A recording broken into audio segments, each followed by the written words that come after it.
વર્ષો જૂની લડતનો અંત ખાસવાડી સ્થિત મહારાષ્ટ્રીયન દસપિંડના નવીનીકરણને મળી મંજૂરી।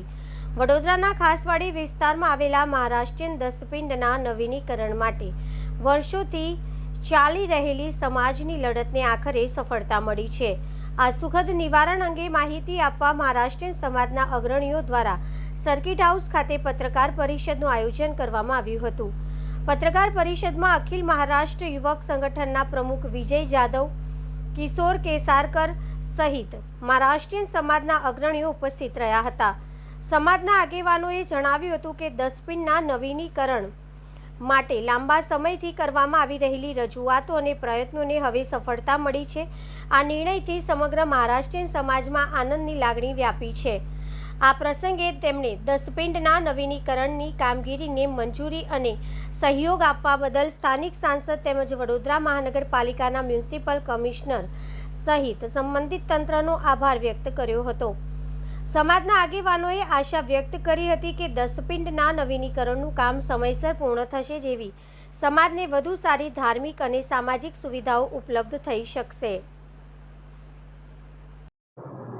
આજની આ પ્રેસ કોન્ફરન્સ રાખવાનું મુખ્યત્વે કારણ કે મહારાષ્ટ્રીયન સમાજની જે દસપિંડની જે વિધિની નવીનીકરણની જે કામગીરી હતી એ કામગીરી માટે વડોદરા શહેરના અનેકો સમાજના મુખ્ય આગેવાનો વતી અમે એક મુહિમ શરૂ કરી હતી અને મુહિમ થકી આજે ઘણા એવા અમે આંદોલનો કર્યા, આવેદનપત્ર પણ આપ્યા અને જે પ્રમાણે થોડા દિવસો પહેલાં આપણે વડોદરા શહેરના નવનિયુક્ત સાંસદશ્રીને જ્યારે અમે આવેદન કર્યું, એમના ઓફિસે જઈને મુલાકાત કરી એટલે તાત્કાલિક ધોરણે એમને ગંભીરતા લીધી અને જે તે સમયે બપોરના સમયે એમને સ્થળ પર મુલાકાત લીધી અને સંકલન કરીને વડોદરા શહેરના municipal commissioner, deputy municipal commissioner સાહેબને પણ એમને સ્થળ પર બોલાવી લીધા અને CSR ફંડ માટે જે પણ એમને ઇસ્યુઝ હતા, જે તે લાગતા વળતા કંપનીઓના અધિકારીઓ સાથે એમને પણ સંકલન કરી સ્થળ પર જ વાતો કરી અને આ જે કામગીરી છે એ કામગીરી વહેલી તકે શરૂ કરવામાં આવે એવી એમને કમિશનર સાહેબને પણ વાત કરી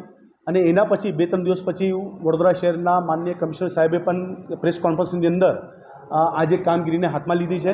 એટલે મહારાષ્ટ્રીયન સમાજની જે લાગણીની જે માંગણી હતી એ પરિપૂર્ણ થવા જઈ રહી છે। એના માટેની આજે અમારે પ્રેસ કોન્ફરન્સ હતી કે જે પ્રેસ કોન્ફરન્સની અંદર વડોદરા શહેરના મહારાષ્ટ્રીયન સમાજના મુખ્ય આગેવાનો ઉપસ્થિત રહ્યા અને સાથે સાથે આ પ્રેસ કોન્ફરન્સના માધ્યમથી જે ખાસ કરીને અમે જે અભિવાદન કરવા માંગીએ છીએ કે વડોદરા શહેરનું મીડિયા મિત્ર કે 2023થી અમે આ મુહિમ શરૂ કરી અને જ્યારથી આ મીડિયા મિત્રોએ એમને ખૂબ મોટો સાથ સહકાર આપ્યો છે, સિંહનો ફાળો છે, એટલે એમનું પણ એક અભિવાદન થાય। અભિવાદનના ભાગરૂપે આજની પ્રેસ કોન્ફરન્સ રાખેલી છે અને એમનું અભિવાદન પણ કરવામાં આવશે। ફરી એકવાર આજના પ્રેસ કોન્ફરન્સના માધ્યમથી વડોદરા શહેરના મહારાષ્ટ્રીયન સમાજના સૌ મારા માતા બહેનો અને વડીલો અને યુવાઓને એક વાત તો કહેવા માંગીશ કે સંપ ત્યાં જંપ।